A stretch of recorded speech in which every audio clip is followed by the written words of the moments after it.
Je suis donc avec Sandra Boudimir, associée fondatrice du fonds Expansion dédié au New Space. Bonjour Sandra. Bonjour. Bienvenue sur le plateau de Smart Space. Merci. Alors le fonds Expansion doté de 140 millions d'euros au dernier closing de janvier, c'est ça? Tout à fait. Alors vous, avant de créer Expansion, vous étiez la cofondatrice de l'accélérateur Starburst, qu'on connaît bien sur Bismart dans l'émission Smart Space. Et vous avez 20 ans d'expérience dans l'aérospatiale et la défense. Ensemble, on va parler investissement aujourd'hui, avec cette actualité, celle de la start-up Lookup. On l'appelait Lookup Space avant, hein, celle fondée par Michel Friedling, on l'appelle Lookup maintenant.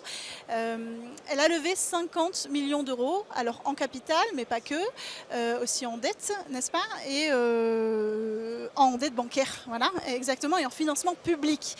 Expansion fait partie des investisseurs. Est-ce que vous pouvez nous en dire un mot? Tout à fait. Eh bien, merci de me recevoir pour cette reprise. Je suis ravie, effectivement, comme vous l'évoquiez. L'investissement, les startups, l'aérospatiale et défense, c'est un chemin que je suis depuis plus de 20 ans maintenant. Et on a vu naître à l'époque chez Starburst Lookup. Et je suis ravie qu'on ait choisi d'investir dans Lookup Space et qu'on puisse continuer sur ce nouveau tour significatif qui va vraiment permettre à Lookup de continuer à déployer, de passer à l'échelle. Et effectivement, ce mix d'argent privé, public et de contrats publics, c'est vraiment fait partie des ingrédients du succès pour des belles levées de fonds. On note aussi l'Union européenne qui participe à ce tour de table.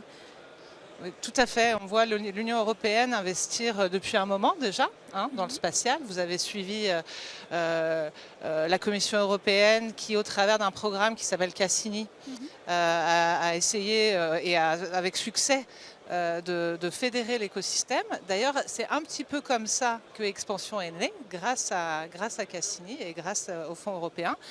Et donc cette poche spatiale qui a été déployée ces 5 dernières années a vu arriver sa petite sœur, la poche défense. Donc maintenant on observe un peu la même volonté au niveau européen, à la fois de déployer du capital directement dans les startups. Ils l'ont fait avec Command AI par exemple, une startup française, et de Loïc Moujol, et également de fédérer l'écosystème et d'inciter, de vraiment mettre en place cette valeur ajoutée, ce bouillonnement, et de mettre tout le monde en ordre de marche autour des pépites de la défense également. Alors le 20 mars à Bercy, les ministres de l'économie et des armées ont présenté un plan de bataille pour mobiliser les investisseurs. Les banques aussi, hein. L'idée c'est de soutenir l'industrie dans cette mobilisation d'armement dans un contexte géopolitique assez tendu. Qu'est-ce que ça va changer? Est-ce que c'est prometteur? Est-ce que ça veut dire qu'on va avoir aussi l'État qui va s'investir davantage? Il y a une somme qui a été évoquée, hein, d'ailleurs plus d'1 milliard d'euros d'investissement. Tout à fait. Alors déjà, il y a sur cet événement, je dirais qu'il y a le fond et la forme. Et la forme est quelque chose d'extrêmement important. Et pour moi, c'est vraiment une journée fondatrice que cette journée du 20 mars, où nous, les acteurs qui nous retrouvons plus souvent au Bourget, sur les sites industriels, et ben on a été invités par le ministère de l'économie à nous retrouver. Et donc les deux ministres ont introduit cette journée, accompagnés du directeur général de l'armement, devant une audience, non pas donc que d'industriels, mais ils avaient également invité effectivement les banques, les assurances, des family office, ce qu'on appelle des corporate ventures, des fonds d'entreprises, de grands groupes, pour parler du même sujet, c'est effectivement l'investissement dans la défense. Parce que ça soulève beaucoup de questions. On a vu, l'Ukraine évidemment a été un marqueur. Ça a permis, le mot est peut-être pas approprié, mais par ruissellement en tout cas.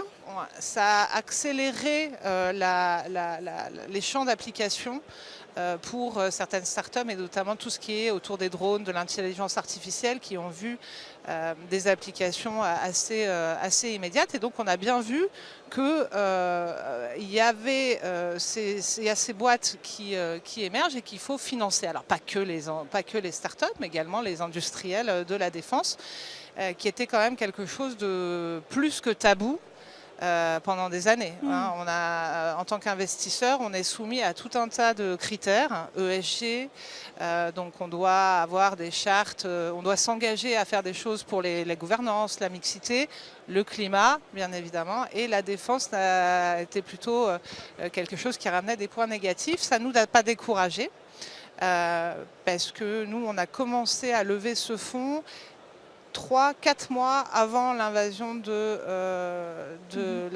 l'Ukraine par la Russie. C'est une annonce d'ailleurs qui avait été faite sur la chaîne Bismart à l'époque, dans l'émission Smart Space, le lancement de ce fonds avec Charles Becbédé. Exactement.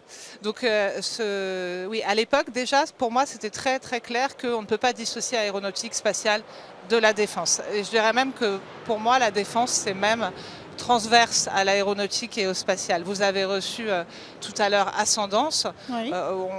On voit bien... Sur la chaîne Bismart ce matin, effectivement, avec Sybille Aoudjan.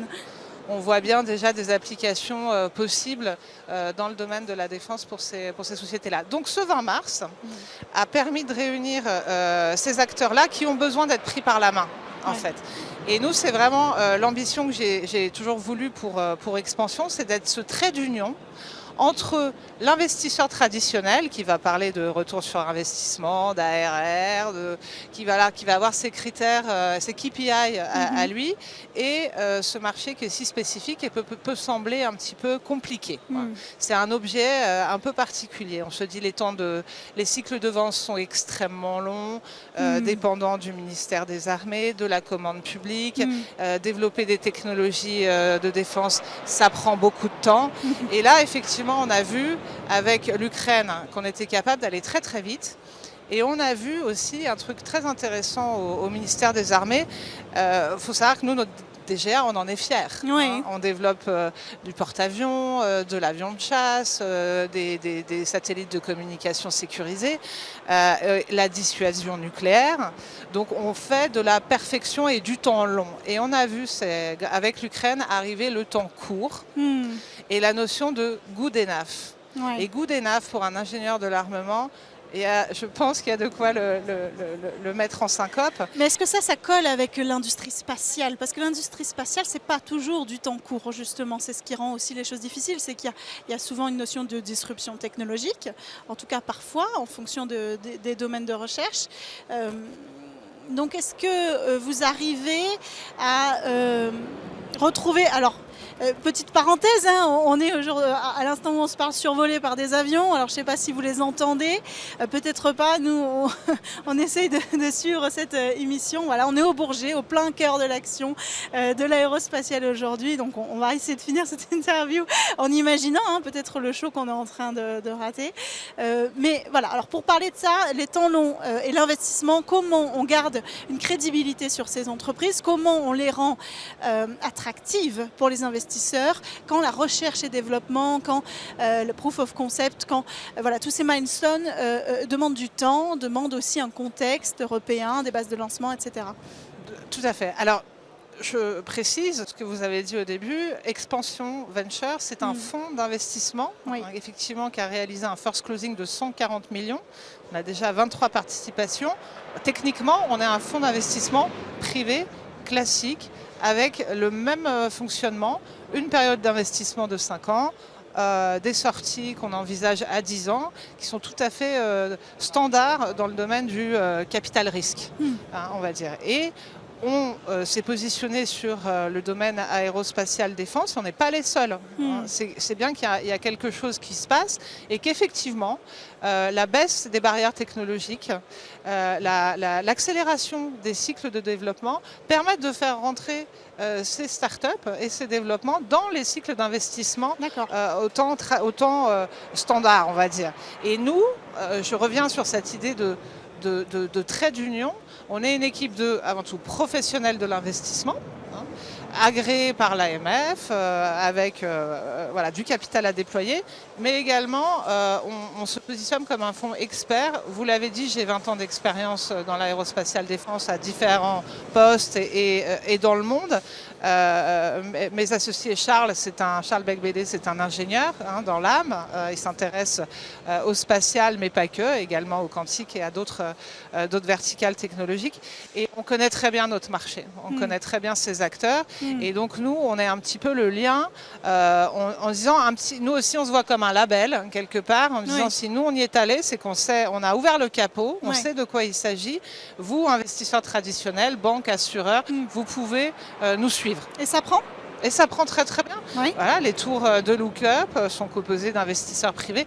Non, alors on va leverager sur l'impulsion qui est donnée parfois par l'investissement public, type un Definvest, quand ils y sont au départ, comme ils l'ont été dans YouSpace par exemple, ou dans d'autres de nos startups. Et on va accompagner sur justement ce passage à l'échelle. Comment on va faire, comment on va aller lever plus de fonds, parce qu'effectivement, ce ne sera pas le dernier tour de Lookup. Et donc, comment aussi on donne envie aux investisseurs de venir apporter des liquidités. Et dans cette partie-là, peut-être que l'État peut jouer un rôle aussi avec des commandes, avec un carnet de commandes. C'est là qu'on peut aussi dire aux investisseurs, on va offrir des contrats à ces entreprises. On est là, nous, en tant qu'État, institution, ministère des Armées, il y aura un marché. Tout à fait. Alors ça a été vraiment le message qui a été véhiculé par le ministre Lecornu lors de cette journée du 20 mars. J'ai vu passer des articles qui disent où sont les commandes, où sont les commandes. Rappelons-nous que la loi de programmation militaire qui va courir jusqu'à 2030, c'est 413 milliards. C'est 25% de plus que la précédente. C'est une loi de programmation militaire qui ne prévoit pas la paix, malheureusement. Donc on va continuer à se soucier de passer des commandes et de revenir à des capacités de production plus pérennes. Et avec cette notion de good enough, dans cette loi de programmation militaire et au niveau du ministère des Armées, on va être capable de passer des commandes innovantes beaucoup plus rapidement. Il y a un programme qui a été lancé en 9 mois. Le ministère des Armées a été capable de déposer un challenge, un appel d'offres pour des drones, des petits drones de renseignement ou autres, sur la base de 7 spécifications, jamais vues, et entre la spécification et les tests, 9 mois. 9 mois sont passés. Ça, c'est du jamais vu finalement. C'est du jamais vu. Donc c'est encourageant quand on a des acteurs, on en aura peut-être tout à l'heure dans cette émission, qui disent on manque quand même d'une véritable impulsion de l'État au niveau national, au niveau européen pour fortifier ce secteur. Vous vous dites elle est là, il faut laisser cet élan prendre ? Moi, je pense que l'élan, il est là, que tout le monde travaille très bien main dans la main. Les grands groupes travaillent avec les nouveaux acteurs, les investisseurs commencent à y aller. Nous, on montre la voie quelque part. Donc pour moi, tous les signaux sont extrêmement positifs pour une innovation de défense forte et pérenne en France particulièrement et en Europe en général. Merci beaucoup Sandra Boudimier. Je rappelle que vous êtes associée fondatrice du fonds d'investissement Expansion. On enchaîne quant à nous avec le Space Talk.